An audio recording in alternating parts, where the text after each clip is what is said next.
On voit de plus en plus souvent dans des magazines jardins, dans des livres, l'intérêt de faire des buttes de culture.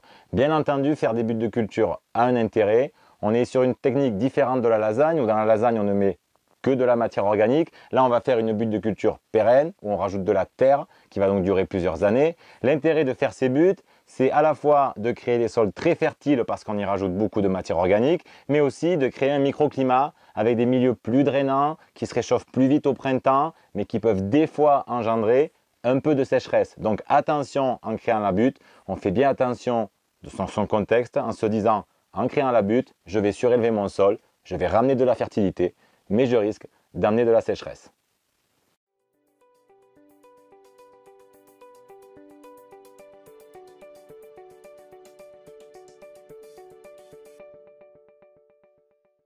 Première chose à faire quand on creuse une butte, faire un trou, pelle, pioche, en action.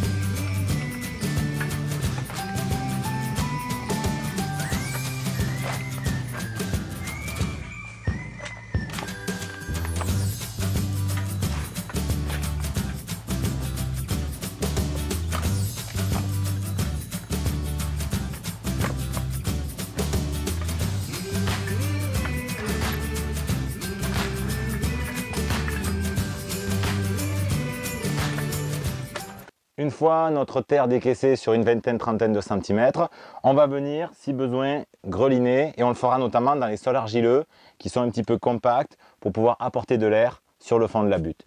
Une fois décaissé, on va venir apporter les branchages au fond. On peut mettre des gros branchages et plutôt des bois un petit peu déjà décomposés, ce qui va accélérer le travail des êtres vivants du sol.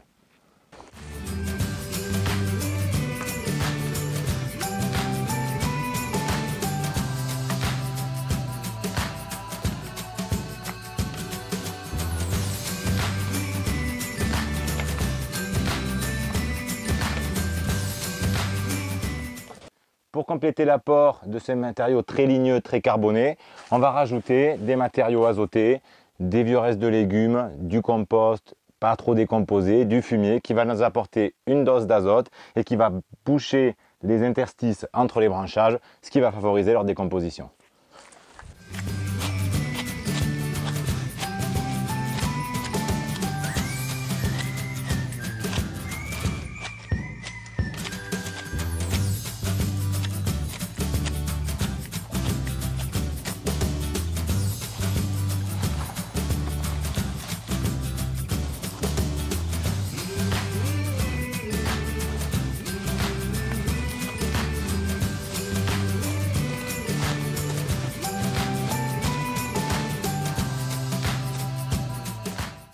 Donc on a nos matériaux grossiers carbonés en dessous, nos matériaux plus azotés, plus souples dessus. Et on va venir recouvrir tout ça avec la terre qu'on a enlevée pour former une butte qui fera aux alentours de 20-30 cm de hauteur.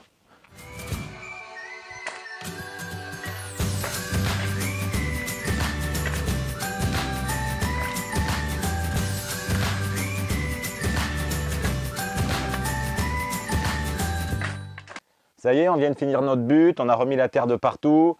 Quand on la dimensionne, on fait attention de ne pas la faire trop large. Donc c'est grand maximum 60 cm de large quand on n'a accès que d'un côté. Sinon, on sera obligé de marcher dessus pour cultiver, là où on perdra les avantages de la butte qui génère des sols plutôt aérés. Par la suite, pour la cultiver, il suffira d'écarter la terre et de mettre en place des végétaux.